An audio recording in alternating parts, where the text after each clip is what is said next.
Ok, mira, esto es fácil. Si ustedes no han visto 28 Years Later, vayan a verla. Y después, si les da la gana, vean esta reseña. 28 Years Later es una película dirigida por Danny Boyle y escrita por Alex Garland. Y tras 23 años de 20 Days Later y 18 de 20 Weeks Later, que eso no fue dirigido por Boyle, pero sí fue escrito por Garland, tenemos 28 Years Later. Y esta película, que es la primera de una planeada trilogía que va a salir próximamente, trata sobre un grupo de sobrevivientes del virus de la ira que viven en una pequeña isla. Cuando uno de los suyos, que es interpretado por Alfie Williams y Jodie Comer, se van en una misión hacia el exterior, descubren secretos, maravillas y horrores que no solamente han cambiado a los infectados, sino a los sobrevivientes que luchan allí. Han pasado décadas desde estas películas. Y yo tenía fe que en algún punto íbamos a tener una película de 28 o lo que sea después, later. Y hubo un punto en que hasta yo dudé si es que iba a pasar algo, porque esto estuvo como que en un limbo de derechos y no se sabía si en verdad se iba a hacer una, hasta que en el 2024, pues sí, va a pasar, pasó.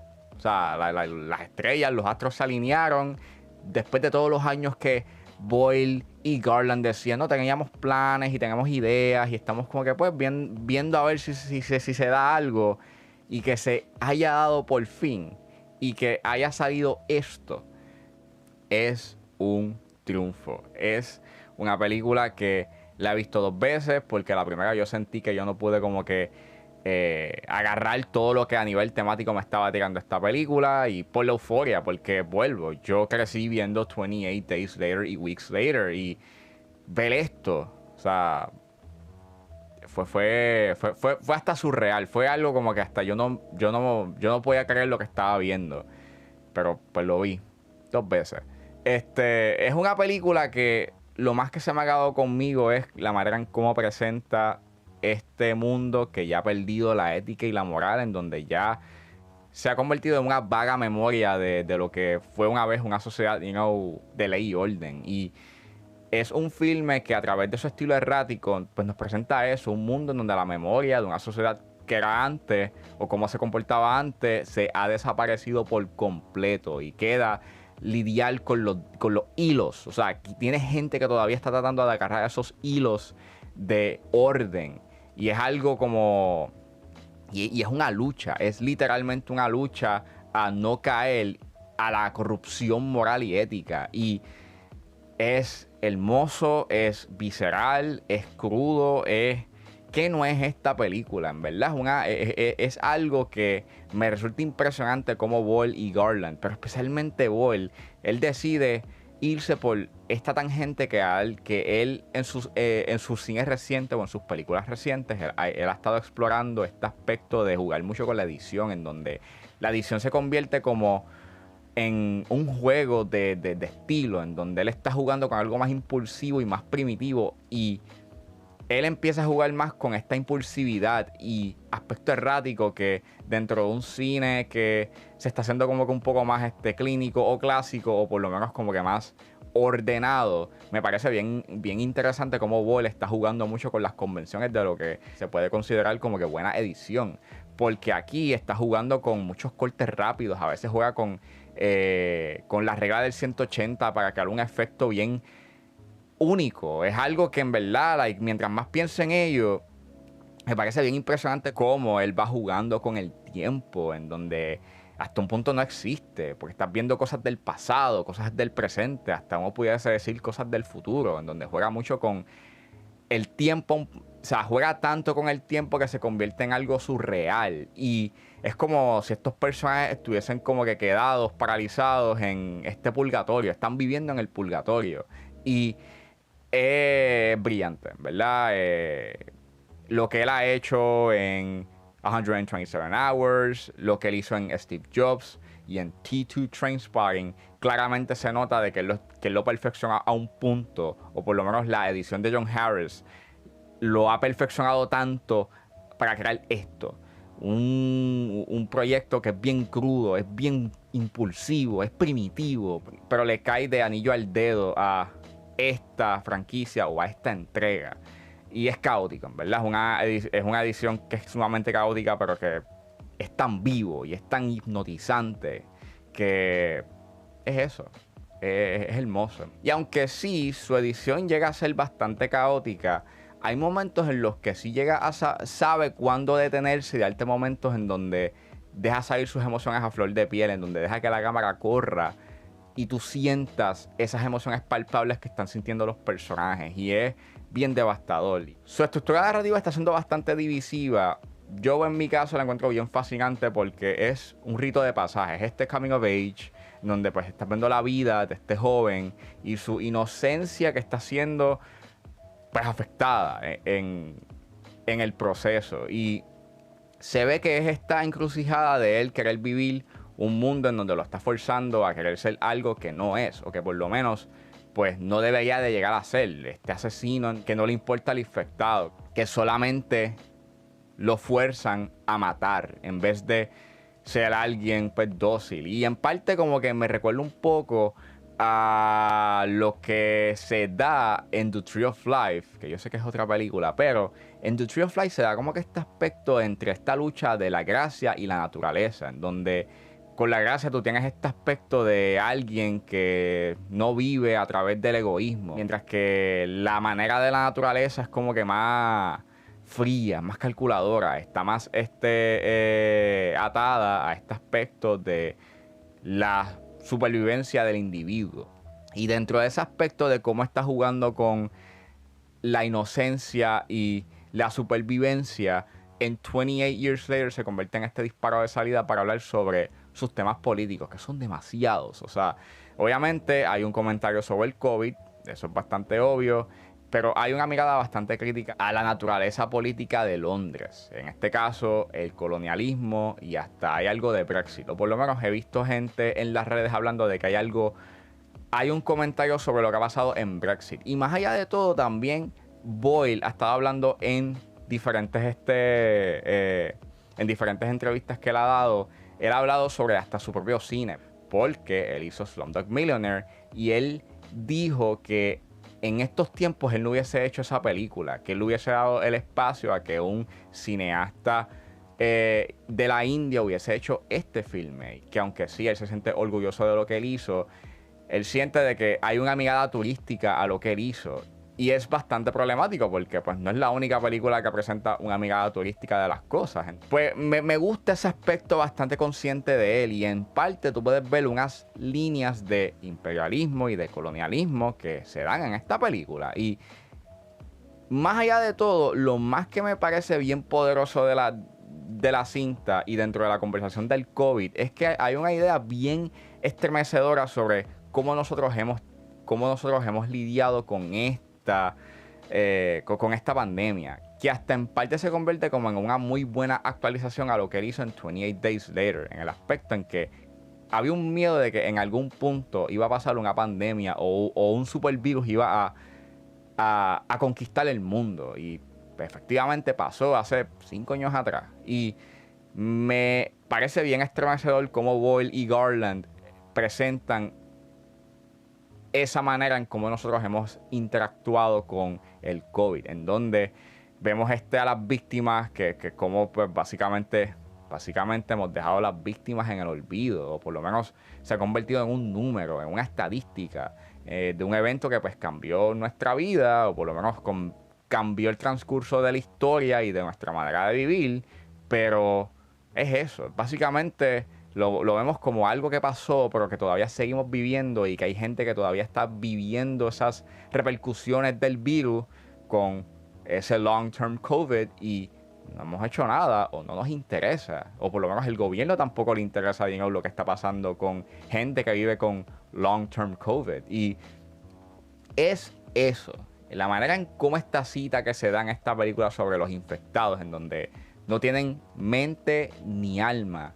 Y es esa idea en que se abunda con ese cuestionamiento sobre la naturaleza del infectado y de los momentos en donde hasta inclusive los infectados manifiestan Ese para mí es el verdadero rol de esta película. Es básicamente cómo Boyle nos hace cuestionar lo que estamos viendo y la manera en cómo los infectados interactúan, en que para esta sociedad que todavía existe, o por lo menos los sobrevivientes piensan de que no tienen ningún tipo de redención, y cómo el gobierno ha dejado este país al olvido.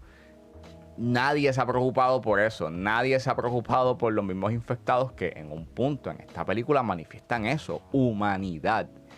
Y el hecho en que tengas y el hecho en que tú tengas como que un alfa en esta película, o que tengas un zombie que se convierte como que en el líder de los infectados y que muestre un cierto tipo de inteligencia y astucia, se convierte en un aspecto de rebeldía a los que le dieron a este virus como una causa perdida, o la gente que se infectó con este virus, pues eso, como una causa perdida. Yo pudiese seguir hablando sobre esta película en todos los aspectos temáticos que hay. O sea, yo ni siquiera he hablado sobre pues todo el viaje de la inocencia que tiene el personaje de Alfie Williams, todo el aspecto de la muerte que hay en esta película, de cómo llegan a cómo estos personajes, o por lo menos cómo el personaje de Alfie Williams tiene que caer en esta realización de que hay un cierto tipo de inevitabilidad. Y eso que se da en esta película, la manera en cómo explora la muerte, la inevitabilidad, es también estremecedor, como conmovedor. Y hay mucho que yo pudiese seguir hablando sobre esta película, vuelvo. Y la fotografía es increíble. Anthony Dod Mantle seguilla en esta película, es bien hermosa. Me gusta mucho cómo contribuye a ese caos que pues quiere presentar la película. Se dan estos tiros bullet time al estilo Matrix, que son bien cinéticos y bien caóticos. Es como una versión rudimentaria a lo que se hizo en Matrix, y es tan hermoso. O sea, y entonces es tan visceral, es bien visceral lo que hacen con esas escenas y con esos tiros, y es tan impulsivo y violento que, repito, es visceral. Es visceral. Y el uso del iPhone. O sea, esta gente grabó esta película con un iPhone 15. Es la producción más cara, porque se hizo con 60, casi 75 millones. No me citen. Pero sí es una de las producciones, o es la producción más cara grabada con un iPhone. Y ese uso del iPhone 15, a veces pues sí se nota de que pues grabaron con un iPhone, porque hay una distorsión debido a la estabilización digital que pues hace el iPhone. Pero es algo que le juega muy bien a su favor, porque llegan a hacer unos encuadres que son bien únicos, en donde juegan mucho en donde ponen la cámara, y esas imperfecciones que llegan a generar el pietaje que grabaron en el iPhone, le da un toque bastante artesanal, que es algo que yo hablé con mis colegas, o con varios de mis colegas. Hablé de eso, de que en parte esas imperfecciones y esos errores que se dan en los encuadres le dan un tipo de toque artesanal y humano a la película, y se convierte en algo más sucio, en algo que contribuye más a esa atmósfera que quiere generar la película. Dentro de un cine que quiere ser más limpio y estético, me parece bien interesante cómo la película pues se va por esta tangente más sucio y errado. Y funciona. Y los encuadres que se dan aquí son brillantes y son hermosos. De hecho, para hacer una película que es posapocalíptica y que todo es bastante lúgubre, me encanta tanto de que hay tanto color y se destaca tanto en color. Es tan explosiva en colores. Es linda de ver. A pesar de que los encuadres que se dan son feos. O lo que se da en la película es horrible. Y ni hablar de las actuaciones, que aquí en verdad son espectaculares. O sea, Jodie Comer en realidad está dando una actuación destructiva por su nivel conmovedor que llega a dar. Y hay escenas que son sumamente hermosas. Hay una en específico que se da en una pradera de flores amarillas que, wow, me llegó y me dio un taco. Me dio un taco que por poco, bueno, casi lloro en esa escena. Igual que Alfie Williams, igual que Ray Fiennes, igual que Aaron Taylor Johnson. Yo creo que la actuación que da Aaron Taylor Johnson en esta película es de sus mejores actuaciones. Y aunque aquí no está John Murphy como el compositor, tienes a John Fathers. Y la banda sonora que hacen estos dos es tan experimental Y es tan única. Mano, Alpha, Causeway y Pals son las piezas más destacables de esta pieza. O sea, todo el soundtrack está bueno, pero estas 3 piezas son las que más yo le he dado paleta y contribuyen a esa vida, a esa pieza acompañante, a todo el canvas primitivo y errático de la pieza. O sea, repito, enfatizo si ya no queda bastante obvio de que quedé encantado con 28 Years Later. Sí, esta película es magistral, es hermosa, es bella, tiene tanto que decir y la manera como lo dice es algo que me impresiona bastante de dicha. Es una película que vamos a ver qué pasa con el tiempo si esto reinventa el género. Y creo que darle ese mérito de qué pasa y creo que darle como que ese reto a esta película de querer reinventar o de que si puede reinventar el género de zombies es algo que no es necesario. En verdad la película tampoco está tratando de darle esa carga a esta película, es como que hasta injusto. Porque en su momento cuando 28 Days Later hizo lo suyo y reinventó el género fue hasta de la nada. Fue como algo... Fue algo que pasó en el momento. Repetir eso está difícil. Pero como una secuela de legado y hasta como una actualización temática a lo que él quiso hacer en 28 Days Later es espectacular. Tiene tanto que decir. Es una película que tiene emoción. Que claramente se nota el cariño y el hambre que tenía Ball y Garland por querer abundar más en esto. Y... eso. Esta película me movió. Me movió, me estremeció. Y hasta el momento diría que es lo más destacable de este año, junto con Bring Her Back. Así que nada, vayan a verla, vayan a verla ahora, por favor, ahora mismo, ya, pichea, ya se acabó la reseña, dale, vayan a ver esta película, porque es demasiado buena y merece que la gente, y merece ser vista. Y con todo y que el final, hay gente que se está quejando del final, el final tiene una intención, no solamente ser campy por ser campy, es bastante estremecedor lo que se da en esa última escena y ese último encuadre. Y nada, vayan a verla, vayan a verla. Esto fue todo en este episodio de 10 a 15. Espero que les haya gustado. Suscríbanse a mis redes sociales. Estoy en Facebook, en Twitter, en Instagram, en Blue Sky, en TikTok. Me pueden buscar por ahí como ángeles.pr. Si no me quieren ver mi cara y solamente quieren escucharme, me pueden buscar en su proveedor de podcast favorito como 10 a 15 con Ángel Serrano. Y aquí en YouTube, pues, se suscriben. Me buscan como ángeles_pr si me quieren ver mi cara. Y pues, nada. Yo soy Ángel Serrano y nos vemos en la próxima.